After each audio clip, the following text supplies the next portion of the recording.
From the moment you were born, every single message you got, everything that was said to you, everything you heard, everything you saw, everything you did, everything you thought about, every message you got was typed into your personal computer keyboard. That would be our five senses. And then those messages typed into your computer keyboard were recorded on your CD-ROM in your brain. So very much like a computer, every message that you got while you were growing up gets recorded and stored permanently in the brain. The reason that's important to know is that part of the brain that recorded all of those messages you got, that part of the brain didn't know the difference between, and doesn't know the difference between something that is true or false or right or wrong or positive or negative. Its job is simply to record all of those messages that we got from other people, and then we began to repeat those exact same kinds of messages to ourselves, and that's called self-talk. There's something called the law of repetition, and the law of repetition is the secret to the secret of self-talk, and here's how it works. Every time you get a message and it's recorded again, it gets stronger. And then you get the message again, and it gets stronger still.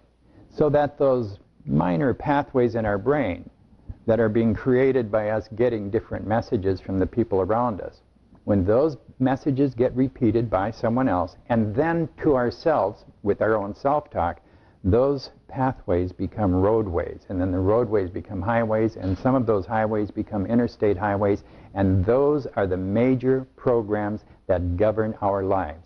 So whatever programs you have right now, that's who you are. That's who you've become. It's not that you were born that way. You were born with unlimited potential, but we become the programs that we get most.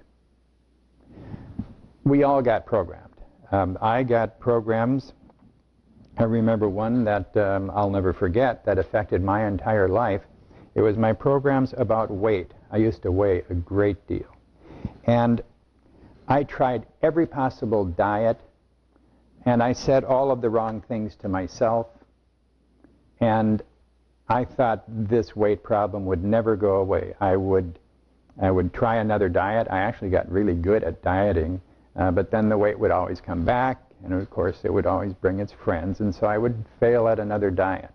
Well, at that time I was studying this thing called self-talk, and how Eastern European athletes who were competing in the Olympics had full-time self-talk trainers who were literally giving them new messages about themselves and how they can win, and what a winning, capable person they were.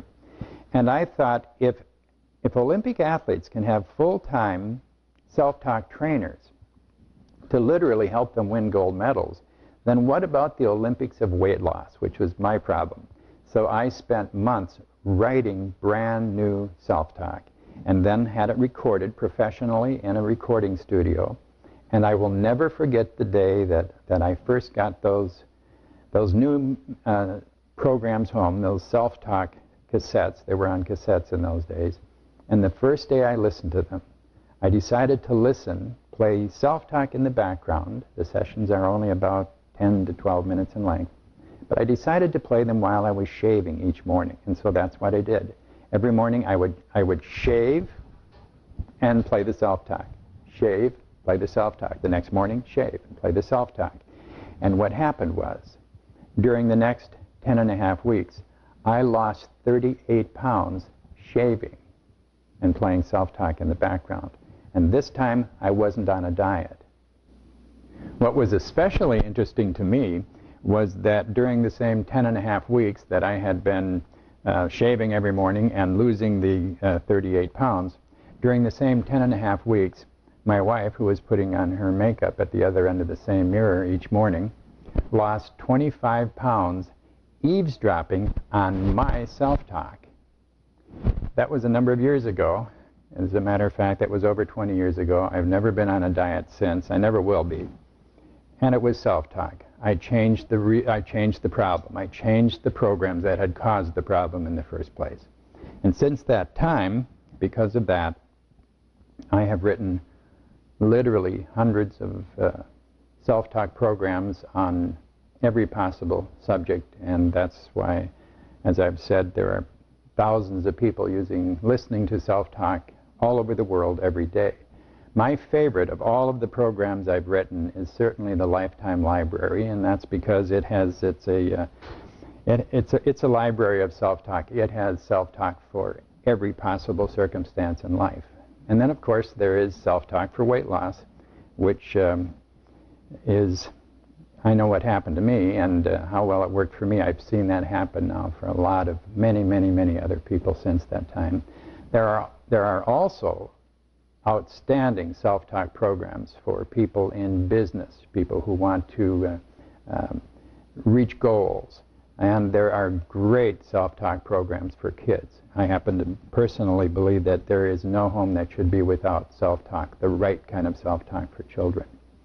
The reason so many people are listening to self-talk is because the law of repetition works. By changing their programs, they're changing their self-talk. By changing their self-talk, they're changing their futures. And by changing their futures, they're changing their lives.